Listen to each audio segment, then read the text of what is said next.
Today, you're going to see the best acting performances in the history of television.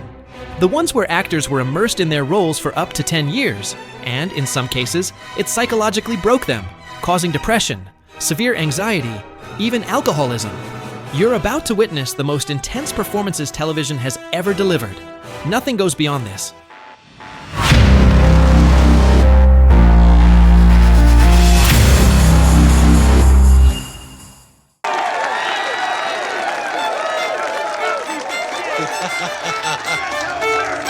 All right.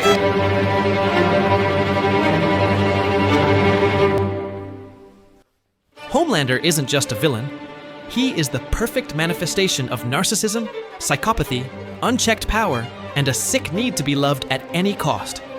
A man with godlike abilities and an emotional fragility, as dangerous as it is unpredictable. Anthony Starr doesn't play him. He inhabits him. And he does it with an intensity that's deeply unsettling. Every gesture, every look, every pause communicates something that's not in the script. Revulsion, superiority, a total lack of empathy. There's no possible redemption for this character, and yet we understand him.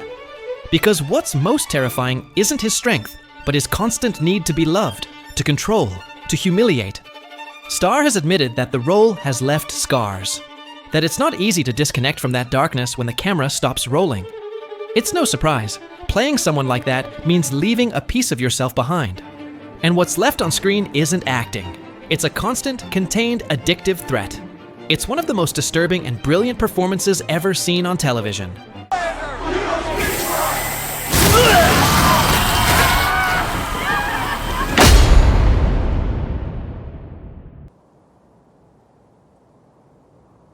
Nearly got fucking everything!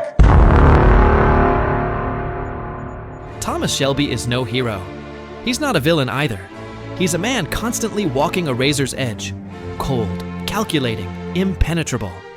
But what makes this character transcend isn't his violence or his power, but what he hides in his silences. Cilian Murphy built Tommy through his gaze. A gaze that's empty, tense, heavy with the past. He never yells, never explains anything. He just watches, and in that silence, everything resides. Pain, guilt, weariness. What's truly striking is the character's slow, progressive transformation, without the need for emphasis or speeches. Each season adds another burden, and Murphy carries it with impressive restraint. In interviews, he has admitted that playing Tommy affected his sleep, his mood, his way of being in the world. And it's no wonder. Thomas Shelby isn't just fiction. He's a reflection of what's left when someone spends too long at war with themselves.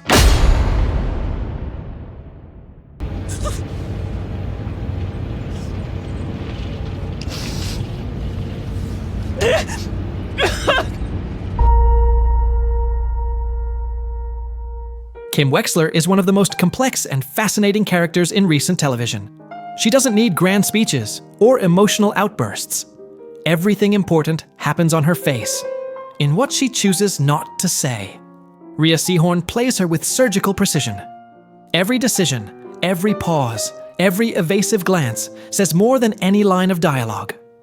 Throughout the series, Kim moves between what's right and what's convenient, and she does it with a calmness that's unsettling. But that calm isn't peace, it's tension. It's wear and tear. Seehorn doesn't perform emotions, she filters them, holds them back, lets them build. And when, very occasionally, she lets that line break, the effect is as devastating as her character arc. Not because she yells, but because she avoids it until she absolutely can't anymore. Her performance is a masterclass in control, but also a demonstration of how painful it can be to hold back for too long. It's no surprise she ended the series emotionally exhausted. What's surprising is how she makes the audience feel it without ever needing to say a word.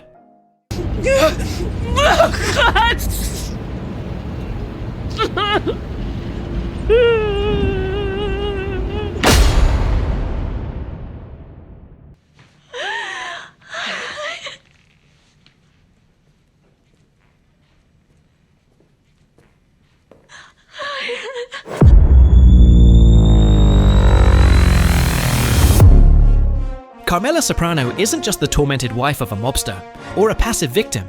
She's a character full of contradictions, with unmatched depth, trapped between comfort and guilt, between love and contempt. She is, arguably, the best female character in television history. Edie Falco plays her with a humanity that's uncomfortable because she doesn't try to justify or condemn her. She simply shows her, and she does so with a painful truthfulness. What's most impactful about her performance is how she handles internal conflict. Carmela doesn't yell all the time, but when she does, it resonates. And when she's silent, it weighs more than any speech. It's in her blank stares, in her restrained gestures, that Falco makes it clear Carmela has been swallowing words, fears, and frustrations for years.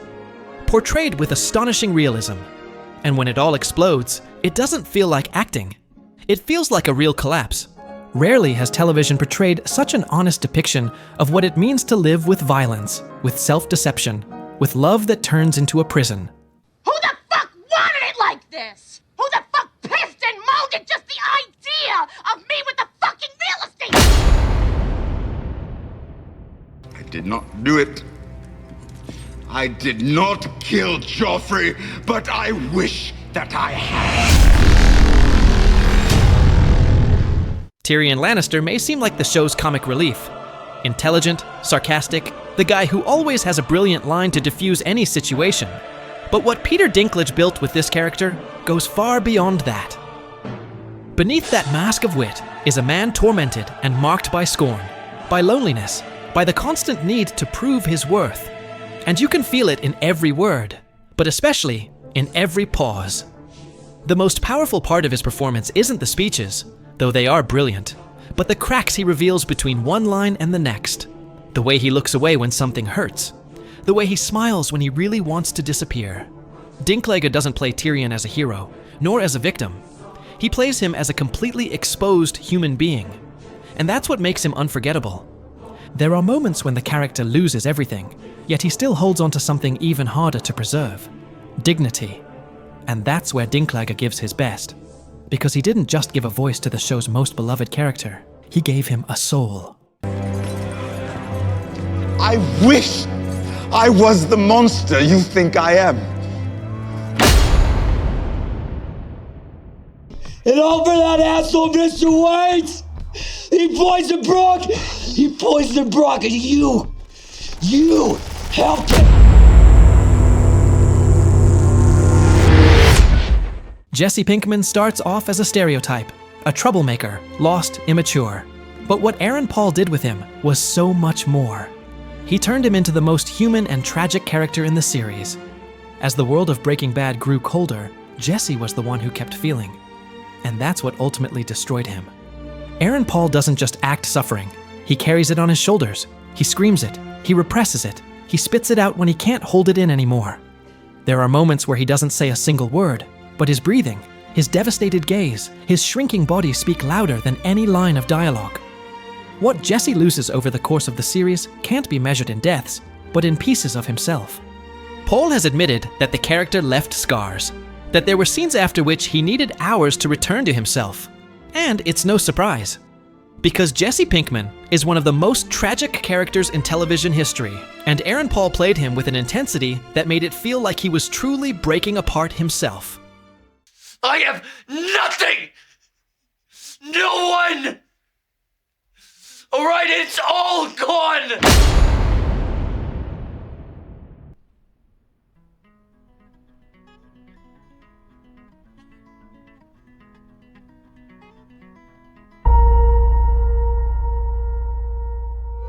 Don Draper isn't an elegant character. He's a broken man who learned to disguise the void with success, alcohol, and brilliant one-liners. What Jon Hamm does with him isn't just solid acting, it's a patient, precise, and uncomfortable construction. Over the years, Draper falls apart silently, scene by scene, while still selling the idea that everything is under control. In the early seasons, what hits hardest isn't his power, but his hidden fragility. The way he goes quiet in the middle of a party. The way he looks at a family photo as if he doesn't recognize the people in it. Hamm plays that duality with a coldness that chills, but also with moments of such real sadness that they undo you. There's no excess, no forced drama. There's restraint. And within that restraint, open wounds. Jon Hamm ended the series emotionally exhausted. He had to enter rehab for depression shortly before the show concluded. Playing a man drowning in his own silence day after day for nearly a decade ended up affecting him too.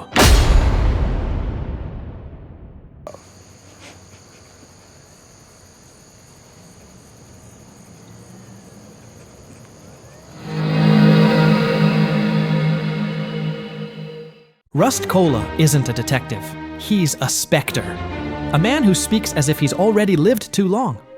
What Mathew McConaughey did in the first season of True Detective wasn't a performance. It was a total immersion into a philosophical, psychological, and emotional abyss. Rust isn't just investigating a crime. He's investigating the meaning of existence, or the lack of it. The power of his performance lies in the calm, in how he delivers devastating ideas with a neutral tone, in how his gaze never seems fully present.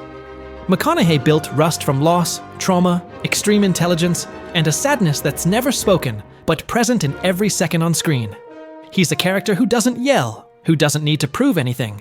He simply carries a worldview so dark, it ends up affecting whoever plays him. McConaughey has said that leaving Rust behind wasn't easy, that even when he wasn't filming, he still thought like him. That's the price of embodying someone who stopped finding meaning in everything. For months, he lived with that gaze, that voice, that emptiness.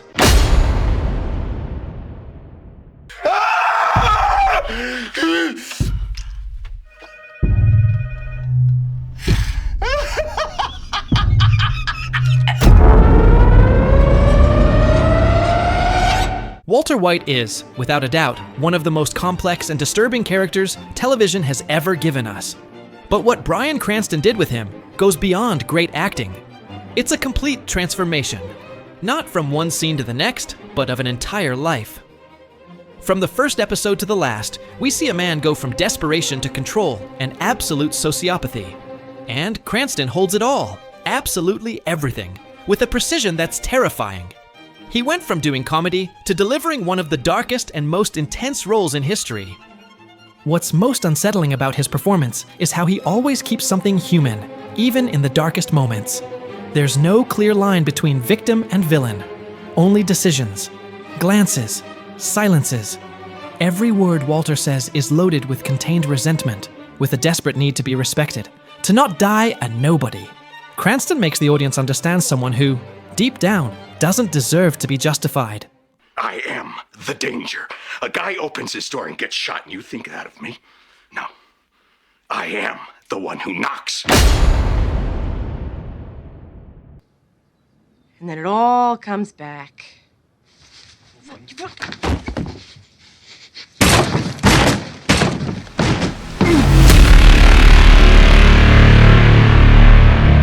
James Gandolfini didn't just give the greatest performance in television history. He embodied the greatest character of all time, in the greatest series ever made. Tony Soprano has a depth that has never been repeated. A violent, cruel mobster, but also broken, vulnerable, full of contradictions. After a panic attack, he begins to fall into severe depression, leading him to seek psychiatric therapy. Not because he wants to change, but because he no longer understands why he can't stand himself. What Gandolfini does with Tony isn't just human. It's painfully real. Every scene is loaded with guilt, with contained rage, with frustration that has no outlet. He's capable of being charming and repulsive at the same time, of making you laugh, and seconds later, making you deeply uncomfortable with just a glance. There's no mask, no trick. Just an actor giving himself completely. But the price was high. Gandolfini carried Tony outside the set. Friends and colleagues said he never managed to fully disconnect. That the character's anxiety, depression, and isolation ended up seeping into Gandolfini himself. And that makes it more than a performance. It was a sacrifice. And no one has done anything like it since. I'm the motherfucking one who calls the shots.